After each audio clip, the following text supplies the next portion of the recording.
bulan Oktober nanti timnas Indonesia akan melakoni dua partai yang bisa dibilang cukup berat. Memang kalau dari sisi kekuatan, baik dari Bahrain maupun China ibaratnya masih setara dengan Indonesia, akan tetapi yang jadi tantangan justru faktor non-teknisnya, sebab dibanding China, Bahrain nyatanya lebih resek entah itu pemain, pelatih, hingga supporter. Yap, dua laga Bahrain diwarnai beragam kontroversial, dan tentu saja hal serupa bukan tak mungkin akan dihadapi oleh Indonesia.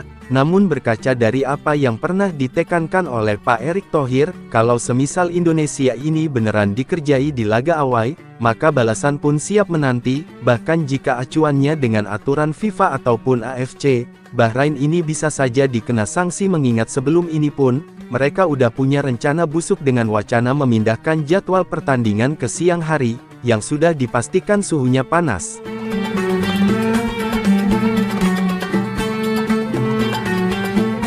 Timnas Indonesia sejatinya menatap round 3 ini dengan rasa optimis yang berbau realistis, dan hanya karena kita mampu menahan Arab serta Australia, bukan berarti semerta-merta peluang lolos otomatis jadi mudah didapatkan. Tetap pada target awal, yakni mengunci posisi ketiga dan keempat. Kalaupun itu bisa di posisi 2, yaitu berkah dari Yang Maha Kuasa. Nah, jika dilihat dari kenyataan, tentu peluang Indonesia untuk meraih 3 poin adalah saat melawan China dan Bahrain. Namun tetap aja sih hal itu tak semudah yang dipikirkan, sebab sebagai tuan rumah mereka pun pasti akan melakukan segalanya demi membuat pendukungnya happy. Yap, sebelumnya kita pun sudah tahu kan, kalau yang bakal bikin laga nanti itu sulit adalah lebih ke faktor non-teknis, dan Bahrain nyatanya dianggap lebih resek dibanding China, yang mana itu terlihat dari cara mereka di laga awal grup C saat melawan Australia. Para pemain Bahrain benar-benar tampil bak telenovela,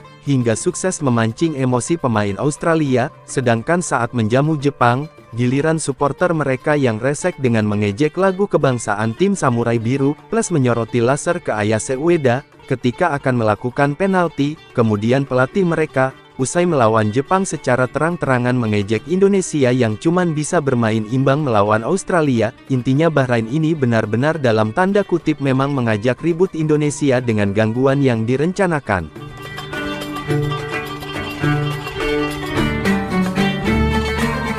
Yap, ketimbang China, sekali lagi Bahrain dinilai lebih frontal dalam niatnya untuk mengerjai Indonesia. Tentu kita tahu kalau China udah menyiapkan rencana untuk membuat Indonesia main dalam kondisi drop, dengan menempatkan stadion yang jauh, dan sejatinya itu sudah teratasi setelah PSSI memutuskan untuk charter pesawat khusus agar gak kebanyakan transit serta memakan waktu. Nah, soal Bahrain ini loh, menurut kabar media-media setempat, pihak federasi sengaja kong kali kong dengan pemerintah untuk gimana caranya membuat Indonesia menderita. Yap, sesuai jadwal Indonesia akan bertandang ke Bahrain dulu, pada tanggal 10 Oktober tahun 2024, sebelum 5 hari kemudian bertolak ke China. Nah, kabarnya pihak federasi Bahrain bersama pemerintah setempat, sedang mengupayakan untuk bisa memajukan jadwal pertandingan yang awalnya malam hari, jadi dimainkan sore atau kalau bisa siang hari. Tentu semua itu dilakukan agar dapat pemain-pemain Indonesia terutama yang dari Eropa kepanasan, karena menurut media suhu di Bahrain bisa mencapai lebih dari 40 derajat Celcius di siang hari.